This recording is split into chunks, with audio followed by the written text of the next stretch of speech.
The roar of the crowd, the crack of the bat, the sheer, unadulterated brilliance on the mound. Baseball history is littered with titans, names etched in glory.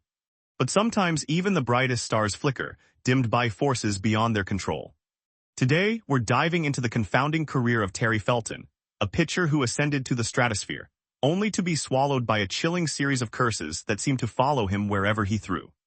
He was an ace. The future seemed blindingly bright. Then something changed. A shadow fell and the diamond, once his kingdom, became a place of impossible misfortune.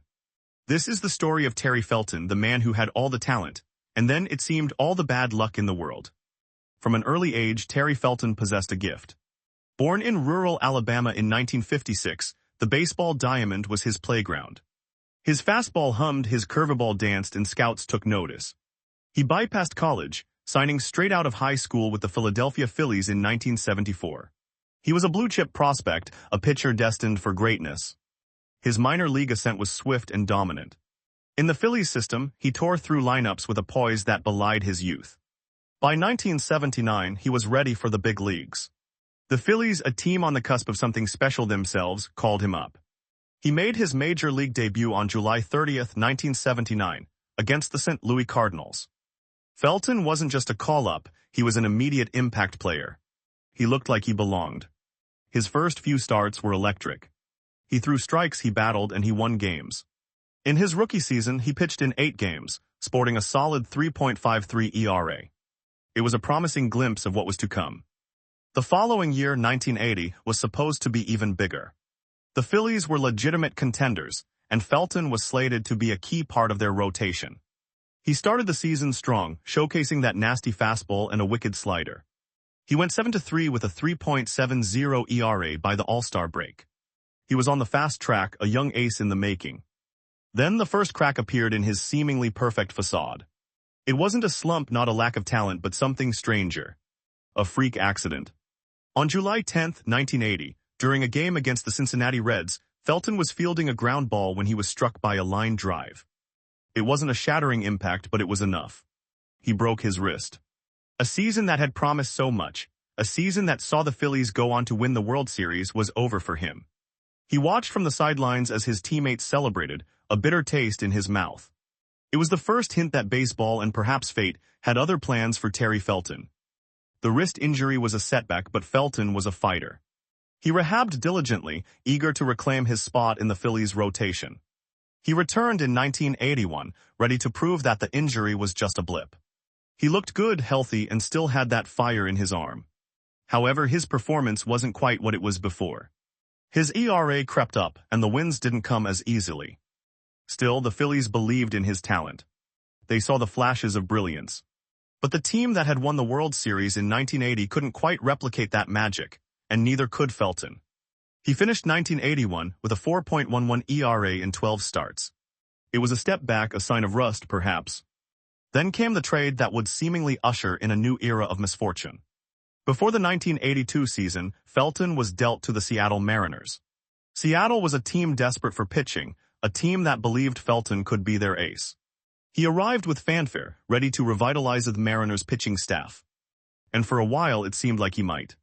In his first few starts with Seattle in 1982, Felton looked like his old self. He had some dominant outings, flashes of that elite form. He possessed a wicked sinker that baffled hitters, and his changeup was deceptive. He was in the Mariners' plans, a cornerstone of their future. But then the second curse seemed to descend, and this one was even more bizarre. On June 2, 1982, in a game against the Toronto Blue Jays, a bird flew into the stadium. Not just any bird, but a full-grown hawk. It flew directly into Felton's face while he was on the mound, as if an invisible force had guided it. Felton, understandably, was stunned and shaken. He suffered cuts and bruises to his face. The game was delayed. The incident, while seemingly minor in the grand scheme of things, became a surreal moment, a bizarre footnote in his career. But for those who believed in the curse theory, it was a clear sign of something unnatural at play. The hawk wasn't just a bird, it was an omen. His performance after the hawk incident suffered. He seemed distracted, rattled. The confident pitcher who had once dominated the minor leagues now looked hesitant, unsure. The Mariners, who had invested in him, watched in frustration as their promising ace struggled to find his footing. The weight of expectation, combined with this string of strange events, began to take its toll. The 1983 season was a turning point, and not in a good way. Terry Felton was still with the Mariners, still hoping to turn things around. He had a new catcher, a new pitching coach, but the same underlying feeling of impending doom. He started the season in the rotation, but the wins were elusive. His ERA continued to climb. He was battling, trying to recapture that magic, but it felt like he was swimming against a tide of bad luck. One particular game, a start against the Detroit Tigers, epitomized this feeling. Felton pitched well, he truly did. He kept his team in the game, striking out key hitters. But every mistake, every bloop single, every errant pitch found a way to cost him. The Mariners' offense couldn't muster enough support. A misplayed ball in the outfield, a wild pitch that allowed a runner to advance, a borderline strike call that went against him, it all added up. He lost the game, a tough luck loss that felt incredibly symbolic of his season. He was doing his best, but the baseball gods, it seemed, were not listening. By the end of the 1983 season, Felton's ERA stood at a discouraging 5.05. He was demoted to the bullpen, a role he never envisioned for himself. The dream of being the ace, the future of the Mariners' pitching staff, was fading fast. He was only 27 years old, but it felt like his best years were already behind him, stolen by a series of improbable events. His confidence, once so palpable, had been eroded. He started to question himself, to doubt his abilities. Pitching is a mental game as much as a physical one, and Felton's mental fortitude was being tested like never before. The whispers of a curse, once confined to the fringes of fan speculation, were becoming louder, more insistent. The Mariners understandably had seen enough. They decided to move on. In the lead-up to the 1984 season, Felton was traded again, this time to the Houston Astros. He joined a team that was known for its strong pitching staff, a team that hoped to reignite his career. But the Astros were merely the next stop on a journey that felt increasingly cursed. He pitched in just 10 games for the Astros in 1984, and his ERA was a dismal 6.30. He was shuttled between the Major League Club and their AAA affiliate, Salt Lake City.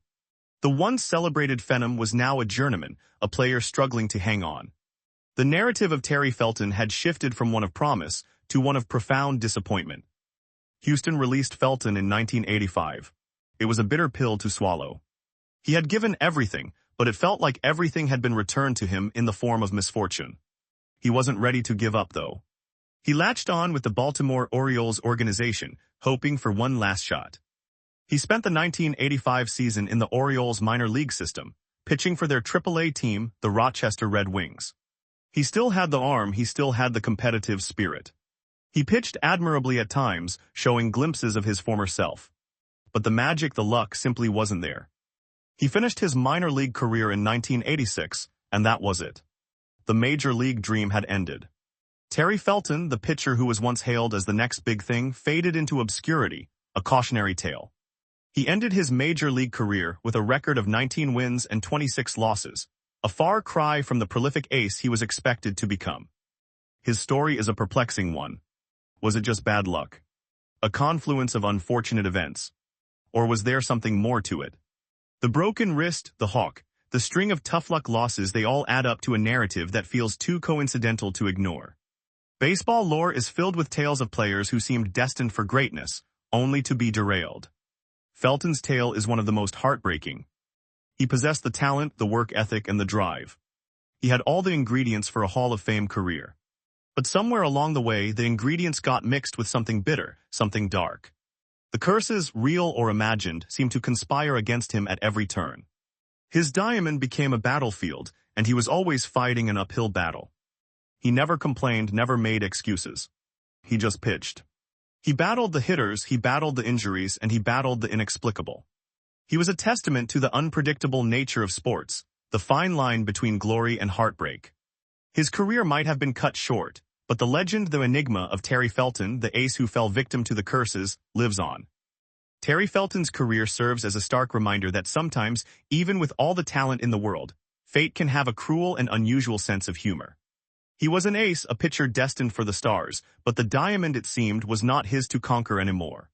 His story is a chilling echo in the annals of baseball history, a testament to the unwritten rules that govern the game and the curses that sometimes refuse to be broken.